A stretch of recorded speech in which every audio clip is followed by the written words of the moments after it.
Good evening, everyone. So many faces. Good to see y'all all.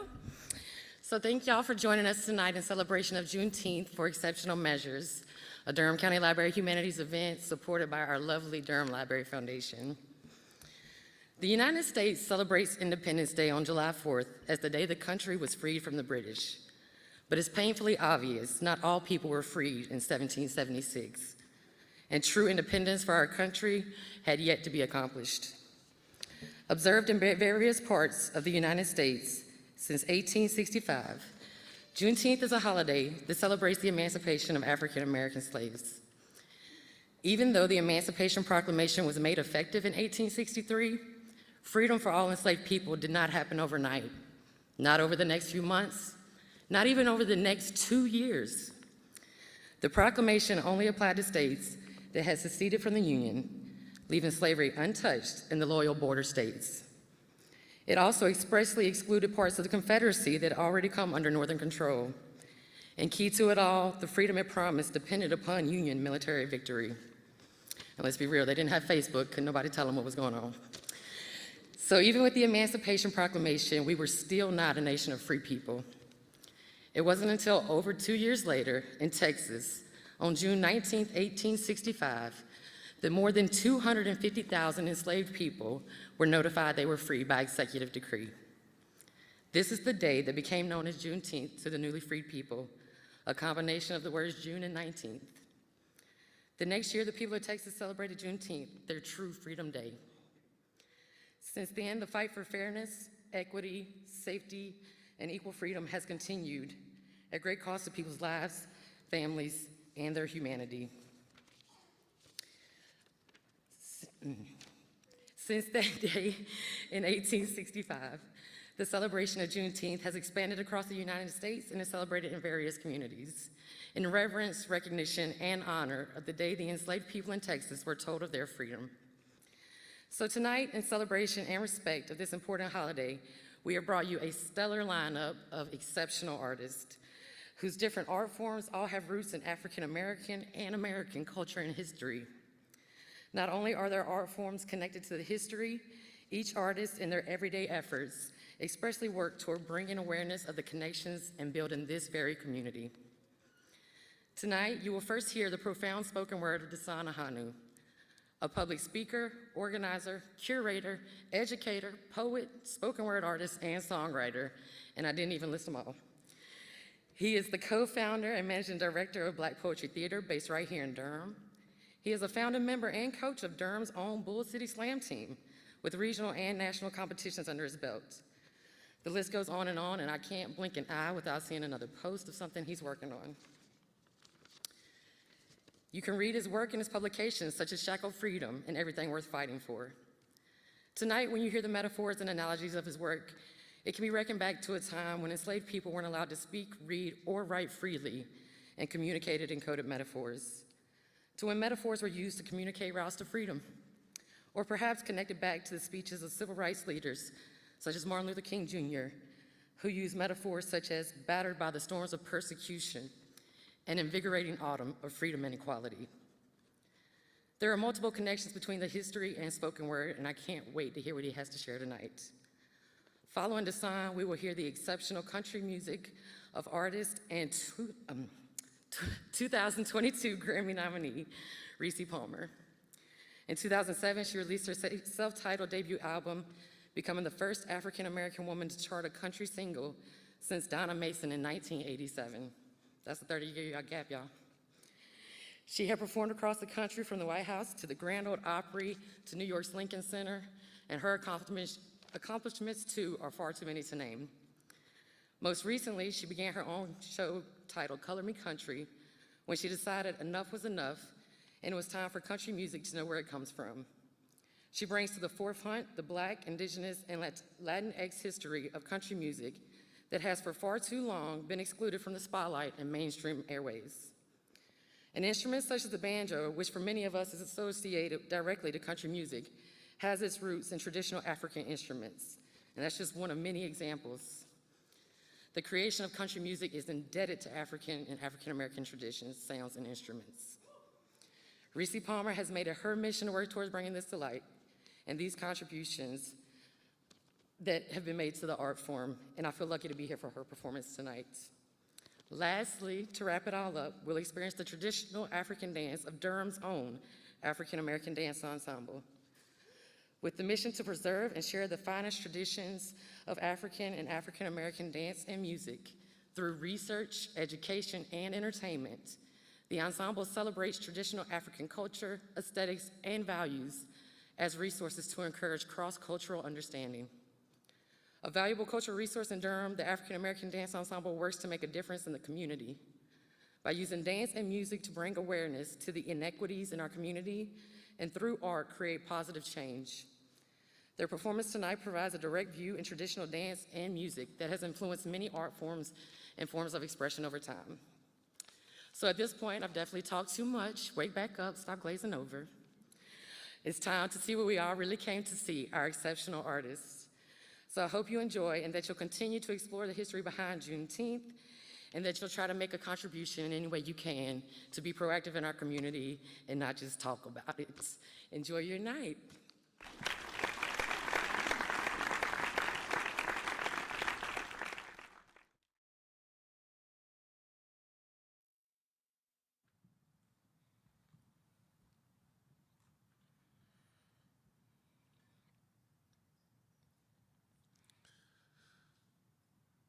They say burdened shoulders and dim asphalt comprise the first place that the city forgot. A place where Mama's God and Uncle Lester's Jim Beam make the pain easier to forget. A place where laughter dances under street lights, smile billboards the corner store, and hallelujahs fill the pews beneath stained glass. A place where heroes stand picturesque on the front of cardboard stapled to popsicle sticks. This place be underfunded, over-patrolled, and bastardized for the black and brown polymer used to weave resilience round here. But it cannot be beaten, bloodied, or bleached less than. It will not be demonized or stigmatized into disappearing. See, this place's beauty will never become foreign to our eyes. Its taste will never become bland to our tongues. Its smell will never become anything less than grease and freedom. The sound will be nothing less than a joyful noise. And its touch will always be a welcoming embrace home.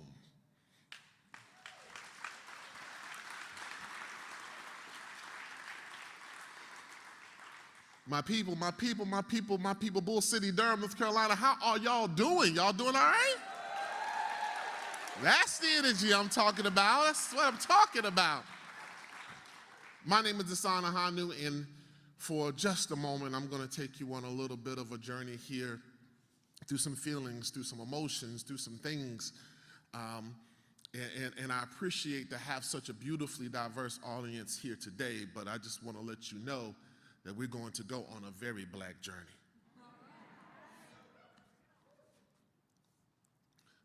I am a tall glass of Southern comfort, a poem off the tongue of a chap-lift soothsayer with buck teeth chomping at the bit to tell you that ink spills like oil by the hand that put it there. Don't make your page an ocean and mine the congressman's daughter's trust fund when both pages are filled by the same crude inspiration. Do not paint my impact and my purpose as popular. It is legacy. It is a Roberta Flack vibrato and a Bob Dylan guitar riff, both soulful and socially relevant. You will not martyr your malcontent than Scottsboro 9, my significance pushing people to consider someone else's words and lock me in a category I cannot escape from. There is wisdom in collard green concerto, seasoned with fat back discernment, cured in the southern sun. I feel uncomfortable around you sometimes. Like a cherry orchard in the middle of a landfill, right with the realization of how bad this world can be when so many want to claim responsibility, but so few want accountability. See, I am an origami slave ship, ancestry force-folded into this imperialistic impotence where it makes sense to mess with people's lives, but never bother to understand the impact of the damage caused. But you will not exoticize my craftsmanships. I want to let you know that we are all broken Macy's Christmas bowls, fractured fragments of foregone conclusion that every good thing comes to an end, and I want to pour you a bowl of cereal, fill it with milk like Elmer's glue so I can restore the innocent adhesive you used to have, and I want them to be Cheerios, so that those small puckers can kiss you comfortable in your own skin, so you don't have to battle your perception of what comes with mine. For too long, we have been living loud in silence, never speaking to the heart of me dying to meet you. I have wished for something more, but it seems this world will make us believe it's okay to mess each other over, but I don't want to be infected with malice. I don't want to believe there's something hidden inside of you against me like Trojan horses, so I find myself popping excuses like Oxycontin so I can temper my disgust and swallow my pride when the sun rises like morning after pills so I don't birth any conflict, but I've had enough.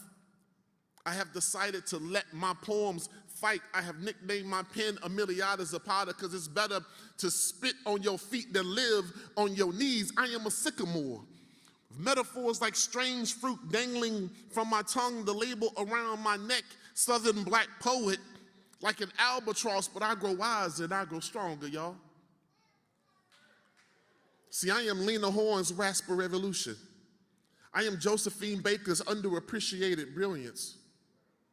I am Dave Chappelle's radical refusal and Lauryn Hill's misunderstood insanity.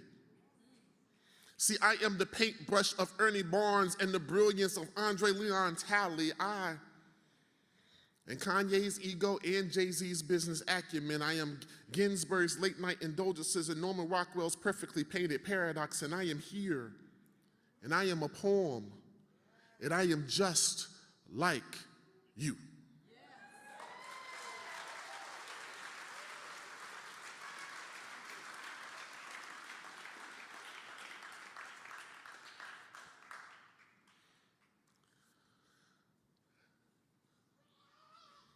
Yes.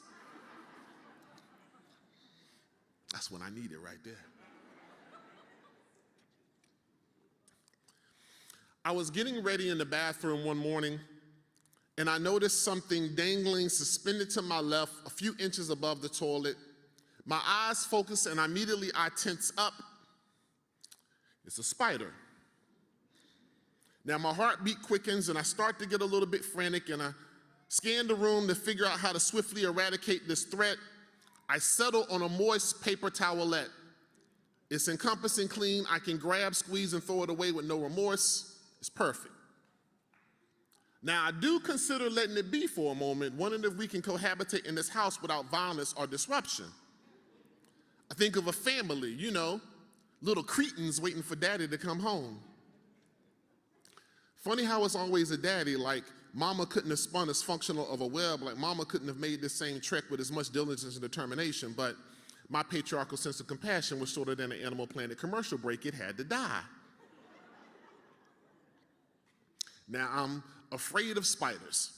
Have been since I was a child. If I see them in the house, they gotta go. If I see them in the car, either they gotta go or I gotta go.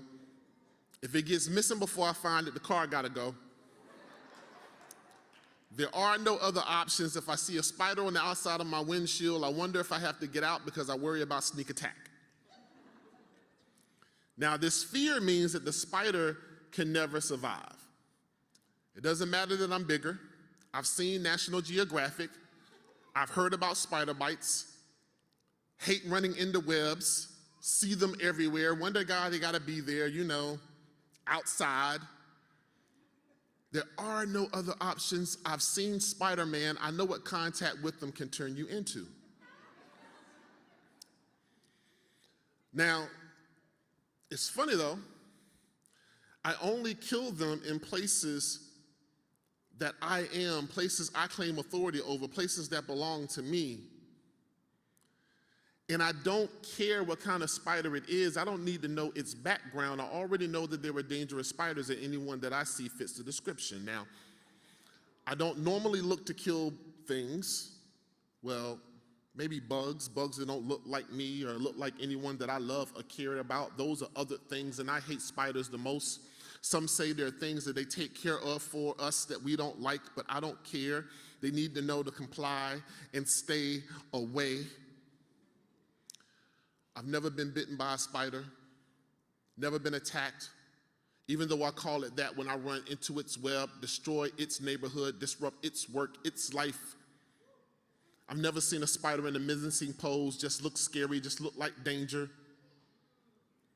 I've never seen it raise its legs, but it must be preparing to retaliate.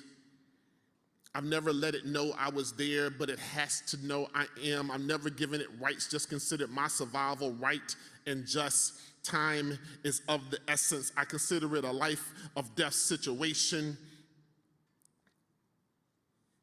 It didn't die on first squeeze, it's resisting. I didn't close the paper towel quick enough. It's running, fleeing is a violation. Lethal force is now necessary. I smash it against the wall. I've made a mess. It's okay. There are more than enough ways to clean it up. Either I or someone else will do it. All I have to do is tell my side of the story. Nobody cares about any other. I mean, it's just a spider. Aren't there more than enough of them? Are there any good spiders anyway? I will say that it was a necessary kind of violence, that it should have complied and stayed away or complied and died quickly. I will say the threat was imminent, that it was hanging there about to cause problems or get into trouble. They would hear my report and call it following protocol. And someone somewhere was singing Itsy Bitsy Memorial. Young eyes will wonder if daddy's coming home. They will learn how vicious fear is when someone thinks that you are somewhere where you don't belong. It will leave an empty web in remembrance like chalk outline on asphalt.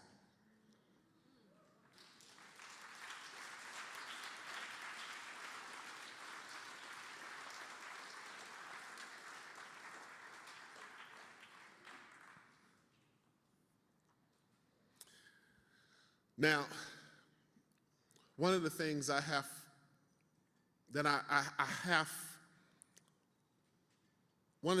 to hold on to is that we are deserving of joy. The other thing that I can't not hold on to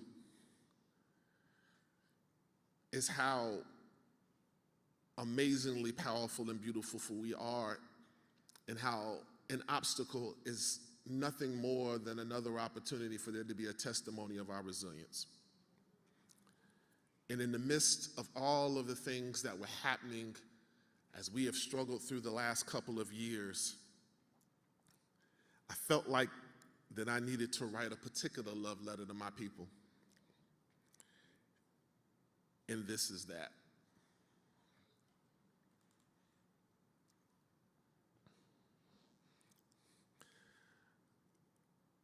I do want to say that one of the things that I believe is so important is allowing space in your heart, your mind, and your soul for difference. We do not need to be homogenous. We do not need to be alike. We do not need to be in anyone's particular thought about a place. What we need to be is allowed to be who we are, to have our perspective, to have our experiences, to have our understandings, and to have those respected. In that also means to not run from people's trauma, from people's pain and angst, because it is valid. It needs to be understood, and in understanding, what we will find is a better capacity to grow. And while we may be different, if we are all growing together, then what we will ultimately be able to create will provide the very, very ground where the seeds of understanding, liberation, solidarity, and togetherness can flourish, blossom, and create a brand new field of thought. In that, I say, don't run from anything in this poem. Don't hide. Because I promise you, there's a very real place that it comes from. And if you look left and right, you will see the truth of it in the eyes of those that I know that you care about, call friend, neighbor, or coworker.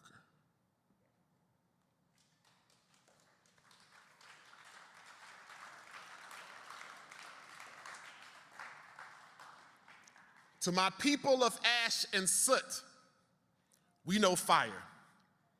Lit match to gunpowder turned kin to kindling, ritual burial to residue for resistance. The rest were bundled on cargo ships, and those who knew how combustible colonization was sought the water as refuge. Those who made it were stacked in fields like wood in the living room of white supremacy, overseers like chimney sweeps, making sure the notes sung never reached the heavens or sent signals to those in the mountains that knew how to read the message along the skyline. We know burning. Devils ain't never cared what they poured kerosene on as long as they got to see the flames lit match the body. Molotov cocktail the house, bombed the building. What else can you say about those who set fire to crosses in front of the blessed like they were trying to sear away the truth that melanin was crucified for their sins?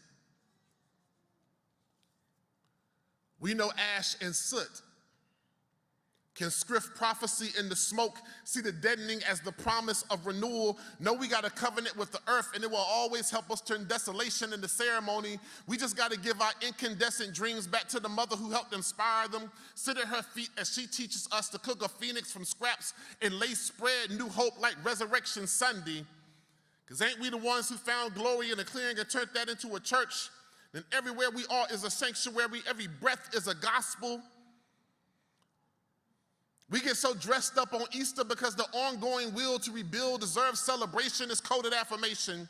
Them spirituals taught us how to get through. This pageantry tells us how to get on. Just think about the black and gray we dress our beloved in to send them gone home. Don't it seem so fitting for us? I wonder why the church house smelt smoldering, why the wailing sounded like sirens, why each shed tear, held hand, and I love you seems so necessary. Soil got to be treated for a new blossoming, and we know what it is to work fields around here. Know what it is to call magic out of the dark, to make something out of nothing, to build from brimstone. Y'all, they still mad. They made us build this America, and we didn't pyramid their empire in appropriate astronomy, so now they shooting stars trying to understand the resilience of the night sky. They think they can win with fire. But ain't no blaze that can take away our importance, can take away our brilliance. Ain't no blaze that can remove our impact, our gifts, our courage, our creativity. We are still going to survive. We are still going to love and laugh, cry and know happiness. We will find, hold, and claim our joy. We are going to dance with the same legs that crumble in misery and find success in the same madness that they revel in. We are going to create family and survival manuals. We are not afraid of the blaze. We are not worried about the smoke. We know what we are capable of. We have seen the dark. And what we can guarantee is that we beautiful, charred Genesis chapter 1, verse 2 will consistently come through with the light.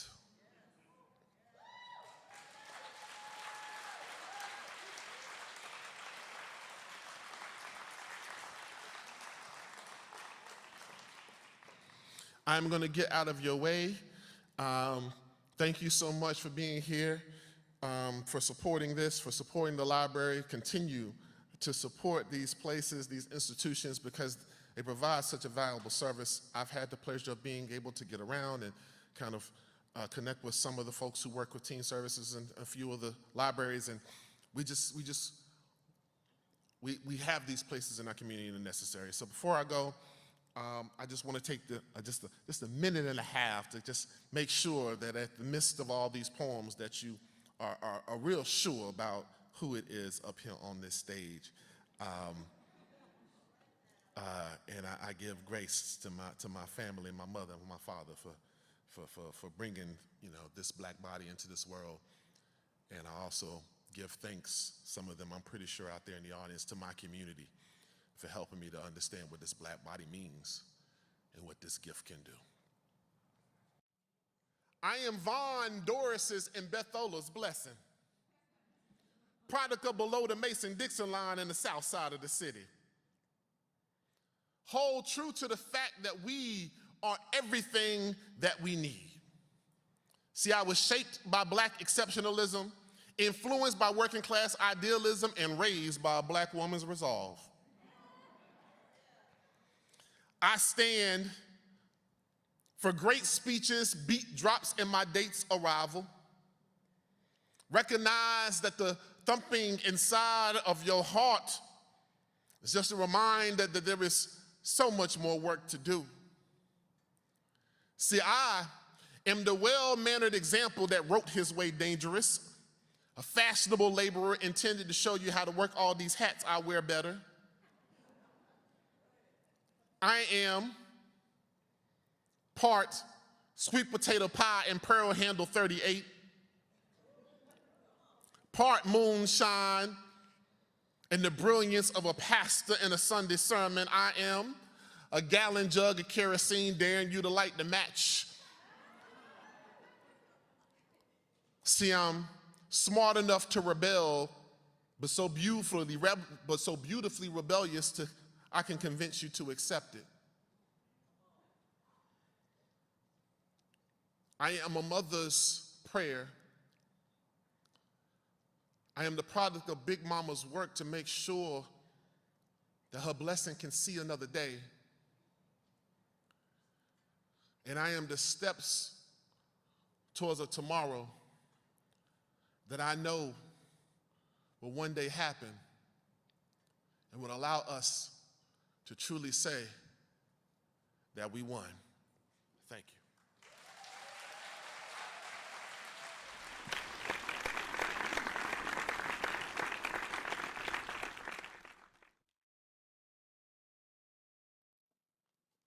How you doing, Durham?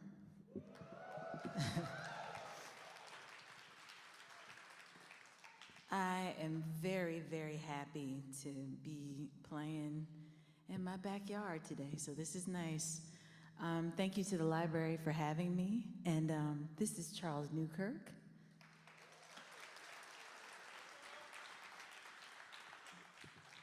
And we're just gonna play some songs for y'all today. I was trying to figure out what to play for such an event as this, and I decided that I'm gonna tell y'all who I am, what I believe, and where I'm from. And so this first song was my very first single. It came out in 2008, and it was about being not necessarily fitting the mold, but being exactly on point. And one of the things that I love about being a black woman is that we as a people are not a monolith. We're a lot of things, and we fit a lot of boxes and don't fit at the same time. And that's okay.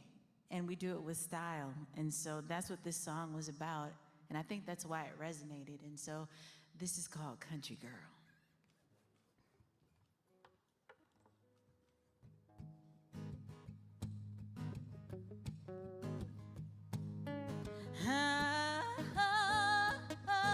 Oh, yeah. Oh, yeah. It's the way I think, not how I talk. It's a pride you feel that makes you walk. And come Sunday morning, palms up in praise. It's all about my mama and even how I was raised. It's a straight up mountain, no matter where from. Yeah. Living like your grandmother. Uh-huh. 'Cause good home training ain't a common thing. If this is who you are, let me hear you sing.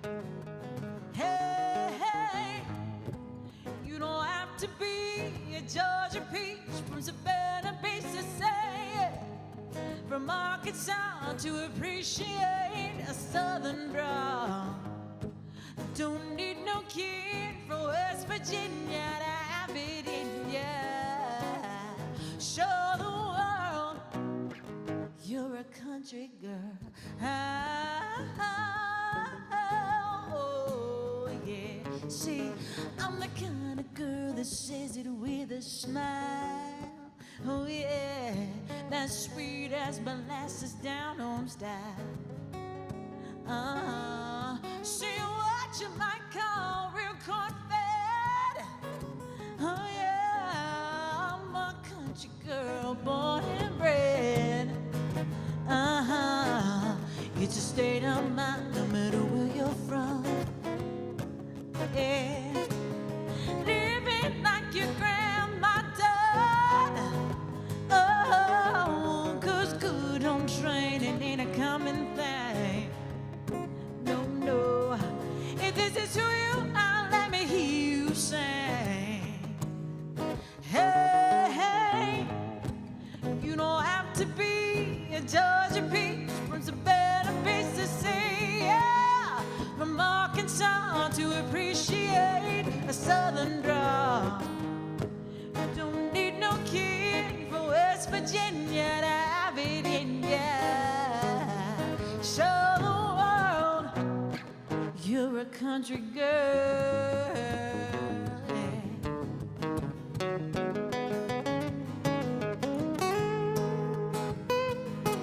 Come on, Charles.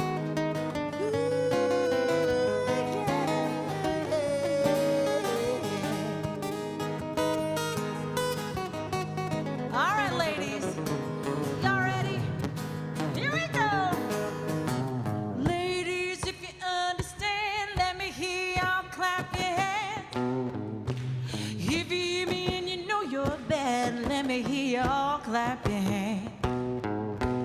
Ladies, if you understand, let me hear y'all clap your hands. If you hear me and you know you're bad, all you country girls clap your hands. Hey! You don't have to be a Georgia peach from Savannah Beach to see, yeah. From Arkansas to appreciate a Southern drawl. Don't need no kid from West Virginia to have it in ya. Show the world you're a country girl, yeah. Well, if you wanna be a Georgia peach from Savannah Beach to say, yeah. From Arkansas, then sing it with a Southern drawl. Don't need no kid from West Virginia to have it in ya. Show the world you're a country girl.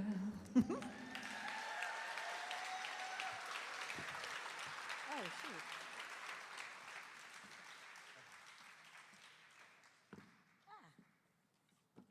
Thanks, I kicked it over. All right, so this next thing, thank you so much, by the way, for participating in the middle of the song. I appreciate it. This next song is What I Believe. So I grew up in St. Louis, Missouri, and in 2014, the world watched Ferguson, Missouri rise up after the murder of Michael Brown. And I have lots of friends, people that I grew up with, people that I went to high school with, that I work with, that live in Ferguson. And it was a pretty helpless feeling to see that on the news and not know exactly what to do or what to say, and to understand the frustration that they were feeling. about St. Louis and what was going on, what goes on in St. Louis all the time that the news doesn't necessarily always catch. And I don't know, I feel like as an artist, you have a responsibility. Not everybody heeds the call, but there is a responsibility, I feel, to add something to the discourse, to use your platform to say something. And so I decided the night that they decided not to indict the officer, to use my platform to talk about that frustration and maybe find some positivity. And so I found a quote, and the quote was, "They tried to cut us down, but they didn't know that we were seeds." And I loved that. And I felt that deeply in my heart and in my soul. And so I wrote this song, and I believe that we are seeds, y'all. And we each have an opportunity to choose the type of seed that we want to be in our community, in our places where we are. We can choose to be seeds for harmony. We could choose to be seeds of grace, of empathy, of action, or we can choose to be seeds of chaos. It's entirely up to you, and you have an opportunity every day to choose. And so that's what this song is about. This is called Seeds.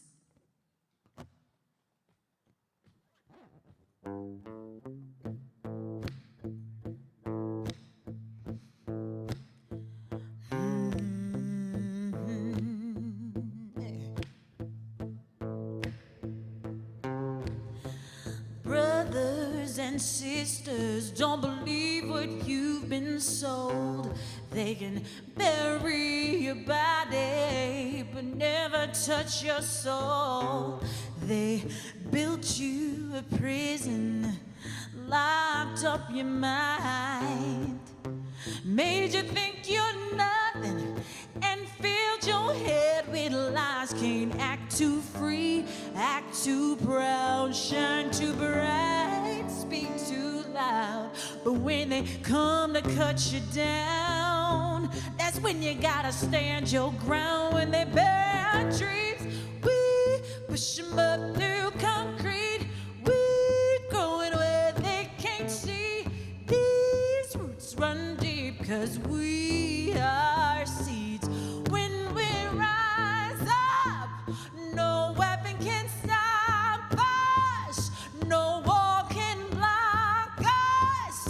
No hate can't stop love. We are seeds. Hey, I said we are seeds. Oh yeah. Listen, mothers and fathers, ancestors of this earth, bring your strength and wisdom. Teach your children what they're worth. 'Cause armed with truth and mercy, they won't fall to anyone. They're standing on our shoulders, reaching for the sun. When they bury our dreams, we push them up through concrete. We growing where they can't see. These roots run deep, 'cause we are seeds. When we rise up, no weapon can stop us. No wall can block us. No one can stop love. I said we are seeds.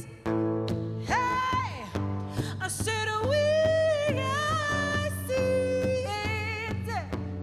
Hey, I said the battle is now, and we are the army. I said the battle is now, we are the army. Said the battle is now, we are the army. Said the battle is now, it's now, it's now, right now. Hey, when they bury our dreams, we push them up through concrete. We growing where they can't see. These roots run deep, 'cause we are seeds. When we rise up, no weapon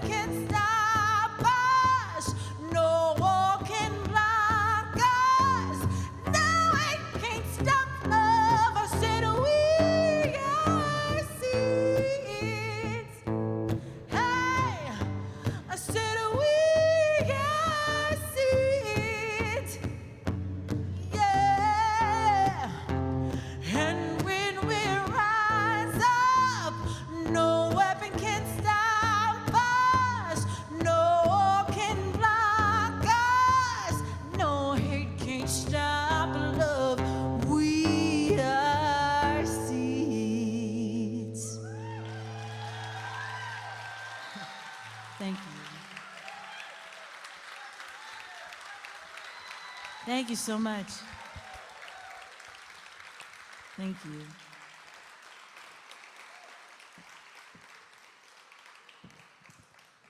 I realized that I didn't introduce I'm Reese Palmer, by the way. Thank you so much. And this is our last song. So I told you who I am. I told you what I believe. And now I'm going to take you back to where I'm from. And where I am from is the church. And I grew up singing in church. And I grew up Baptist and Catholic. Yes. I am guilty and judgmental all at once. But but my faith was very important to me growing up and factors a lot into the messages that I try to write. I try to keep things positive. I try to keep things uplifting because I think that's important. I think we need that, especially right now. There is so much crazy in the world. And that, again, it's one of the things that I love about being Black is that that's such an important thing to us. And it's something that keeps us uplifted, whether you are religious or spiritual. It's what got us through. It's what got our ancestors through. It's what's going to get us through, is that belief that we're going to overcome and that we are going to make it. We're going to be, in the words of Kendrick Lamar, we're going to be all right. And so I wrote this song. This is the title track from my last album. Again, thank you so much to the library for having me out tonight. Happy Juneteenth. And this is called Revival. So here we go. And you can clap if you want to.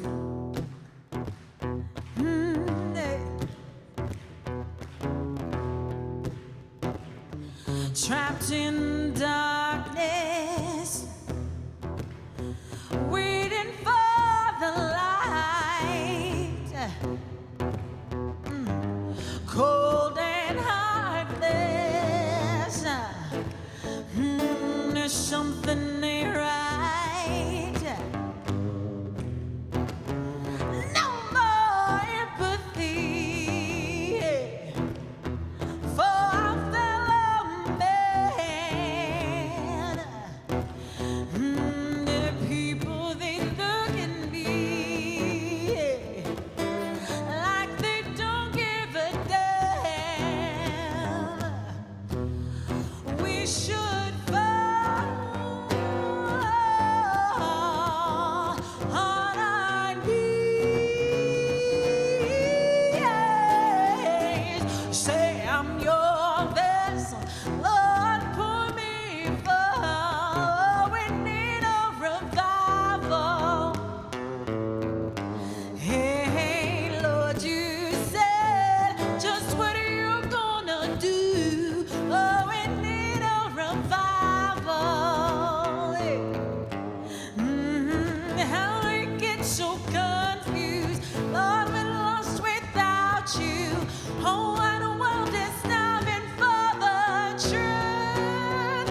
just what you gonna do? Oh, we need a revival.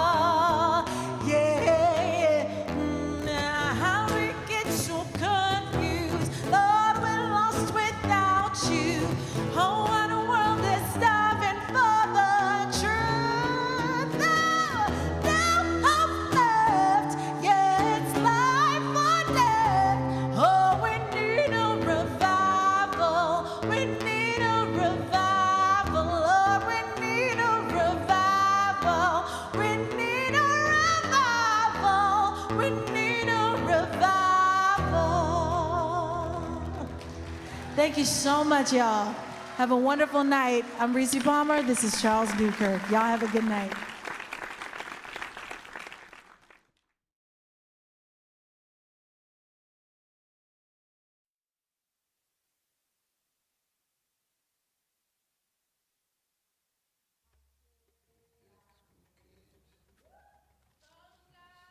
Alafia, Ashe, Ashe. Banga, Alafia, Ashe, Ashe.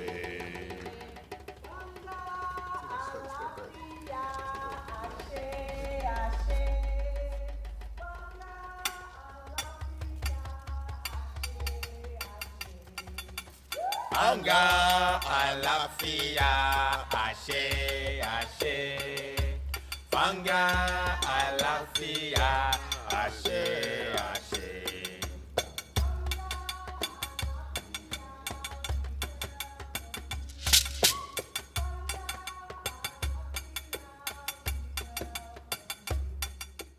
Banga, Alafia, welcome you. Banga, Alafia, Ashe,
Yes, now we can, yes, now we see our village.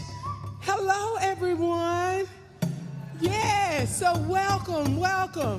So I just want to quickly state that we are members of the African American Dance Ensemble, and today we're here to do a sharing. We know that we're celebrating Juneteenth, and so we know all the history behind it, but look how far we've come. We still have a ways to go, but we've made it yet this far. And so for this, we are going to celebrate. So I need everybody to get their groove shoes on, their groove shoulders on, their groove head on. We're going to have some fun. So if you have on a mask, I should see a little wrinkle in the mask where a smile is taking place up under there. And before we go into our celebration dance, which is called Majani, in honor of Barbara Dr. Chuck Davis, who was our founding director that has gone on, I need you to look to the person to your right, to your left, and behind you. If it's someone beside you that you don't know, introduce yourself to at least 2 people, okay? It shouldn't be quiet in here. Thank you.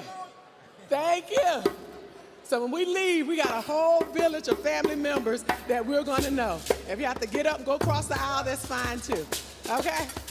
Yes, all right, all right. We ready, y'all. Now it's the village. Now we got our bantaba together.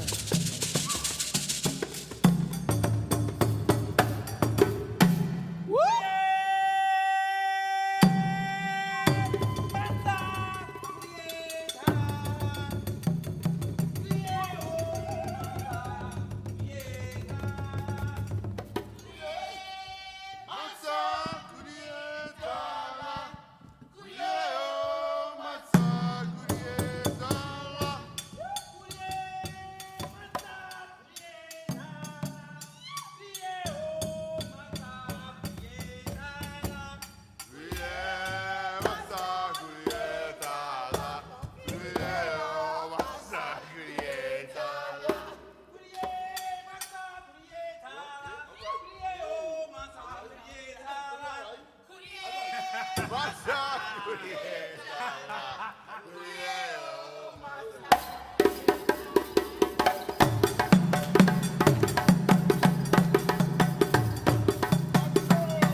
Demetrius.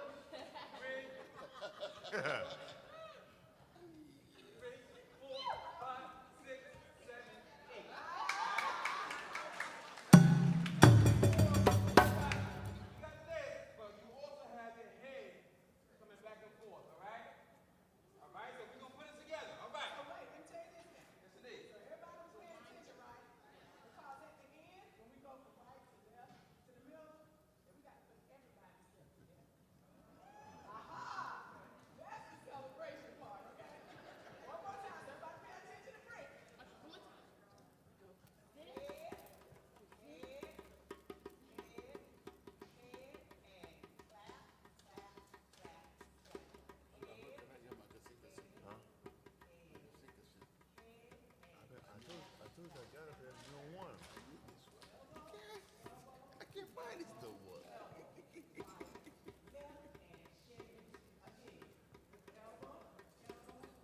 We watching you, Demetrius.